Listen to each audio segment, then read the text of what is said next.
Director Todd Phillips and Space Camp graduate Joaquin Phoenix have teamed up to make The Joker, a sympathetic portrayal of the clown prince of crime. In many ways, it's unlike any comic book movie I've ever seen, but fortunately, like most comic book movies, it's still filled with little details for me to make a video about. So here are 43 Easter eggs, references, and things you probably didn't notice in The Joker.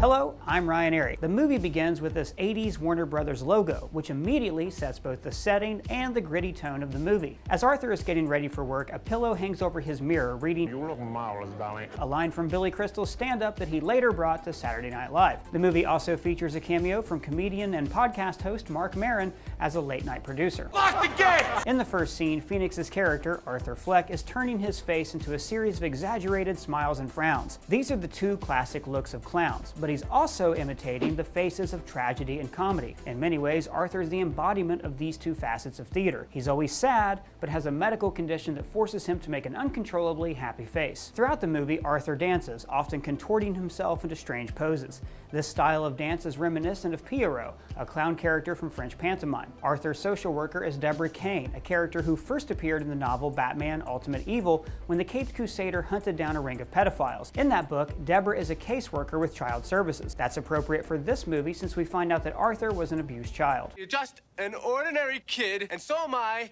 and maybe nobody ever lives happily ever after, all right? His mother's name is Penny Fleck, because Thomas Wayne and society see her as small and without much value. Arthur finds her file at Arkham State Hospital, inspired by Arkham Asylum from the comics. Arthur dreams of appearing on The Murray Franklin Show, a stand-in for Johnny Carson's Tonight Show. Carson could make or break a comic's career simply by waving them over to his couch for an informal chat. So it makes sense that Arthur would dream of getting this big break. Eventually, Murray Franklin does book Arthur on the show as a kind of novelty act that he can poke fun at. Now Carson would do this too, having on peculiar people like the Potato Chip Lady or the performer Tiny Tim.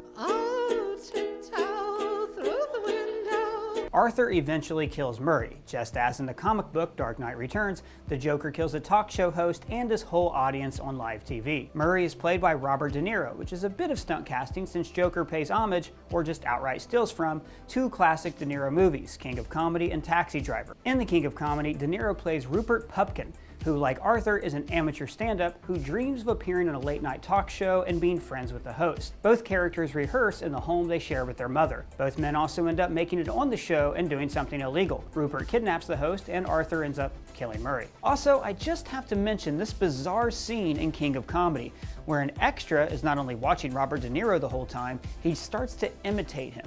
There are even more similarities to the movie Taxi Driver. You talking to me?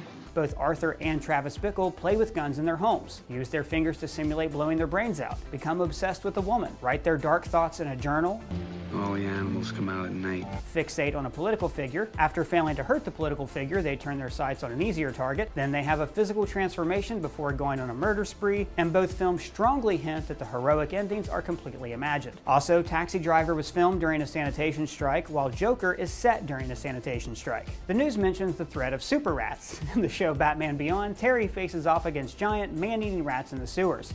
The real Batman would never... Told you you didn't know me. God, that show is great. After he's warned by his boss for losing a sign, Arthur throws a temper tantrum in an alley. In the distance, there is a Ferris wheel. I doubt this is a coincidence. The Joker has a history of taking over abandoned amusement parks and creating death traps for Batman. This was also one of the settings in the comic book Batman the Killing Joke, where Joker kidnaps Commissioner Gordon to prove that anyone can be driven insane, and so he's not alone in the universe. In a way, the movie Joker fulfills his goal from Killing Joke by driving the entire city insane. And also like The Killing Joke, the story chronicles his slow descent into madness. On his little playground, young Master Bruce slides down a small pole, calling back to the Bat Pole in the Batman TV series. The man who turns Arthur away is Bruce's longtime servant, Alfred Pennyworth. Why do we force? The mayor of Gotham City is named Stokes, perhaps named after Bradley Stokes, who was mayor of Gotham in Detective Comics number 179. Thank you, Google, for that information. Mayor Stokes sponsored a Mayor for a Week program, and, in a sense, Arthur becomes a kind of mayor of Gotham City's underclass. So now let's talk about the many Easter eggs at the movie theaters. Thomas Wayne is watching a showing of Charlie Chaplin's Modern Times. In that film, the tramp plays a working-class man who is literally trapped inside the industrialization of society, the way Arthur is trapped by societal systems that abuse people like him. By the end of the film, Chaplin's character becomes a popular entertainer who gets applause from a huge crowd. similar to Arthur's fame at the end of Joker. The theater where the Waynes were shot is showing Zorro the Gay Blade. In most retellings of the Batman origin, the Waynes just finished watching Zorro before... There's also a poster for Wolfen, about a cop who tracks down a series of grisly murders committed by a monster. Wolfen. This is very similar to the police officers who hunt down the monstrous killer clown from the subway. And there's a poster for Excalibur, which is about King Arthur's rise and fall as King of Camelot. Joker also features a guy named Arthur who ascends to a kind of throne. Excalibur was also featured in Batman vs. Superman's origin sequence, leading me and the internet to wonder, is this Bruce Wayne actually young Ben Affleck? Let me know if you think this is Lil Batfleck in the comments below. Also, I like this imagery of the gates between them, almost like prison bars. Like it's foreshadowing that these two will someday be on opposite sides of the law.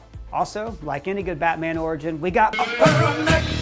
In Tim Burton's Batman from 1989, Joker ended up being the murderer of Batman's parents. That's true in this movie too, in a roundabout way, because Arthur inspires the murder of the Waynes. Also, throughout the movie, Arthur has white paint residue smeared on his neck and cheeks. This means that he's not careful about removing his clown makeup, but also it visually tells us that the Joker is lurking within him, ready to bust out. So that's all the little details of Joker that we found, but how about you? Let me know any Easter eggs you spotted in the comments below. And if it's your first time here, please subscribe.